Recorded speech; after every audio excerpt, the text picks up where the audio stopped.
Now to a national security shakeup. At least 6 National Security Council staffers were fired this week after a far-right activist presented the president with a list of people she deemed disloyal.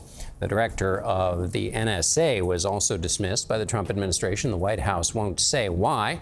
I'm joined now by our national security contributor, Sam Vinograd, who has also worked at the NSC under the Obama administration. Sam, thanks for being with us.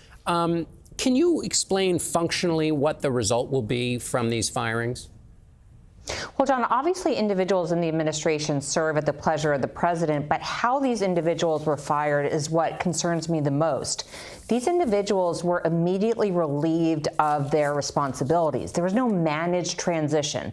There was no handover to their successors to ensure that there wasn't a knowledge gap. And what that leads me to believe is that there's certainly a perception that we're operating without all hands on deck in our national security apparatus at a time when the threats facing this country certainly haven't diminished. So the fact that these happened so quickly without a proper transition period is very concerning to me from a security perspective. And disloyal, what does that say to you when that's used as one of the reasons that the firings took place?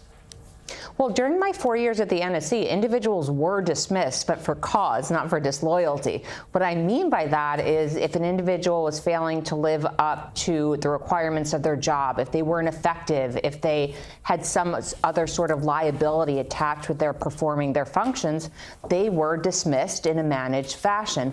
Instead, this time around, it appears that a far-right conspiracy theorist presented what she called vetting documents to the president, and there was an arbitrary decision made based upon that presentation. And I do think, John, that's probably going to have a chilling effect on recruitment and retention within the national security apparatus overall.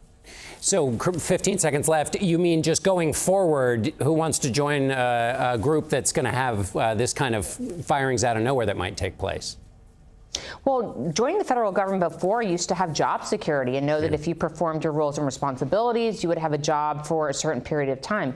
This time around, individuals have to be concerned that if they somehow get on the wrong side of any individual who has ties with the president, they could just immediately lose their jobs. And I do think that will impact individuals' willingness to join the federal government.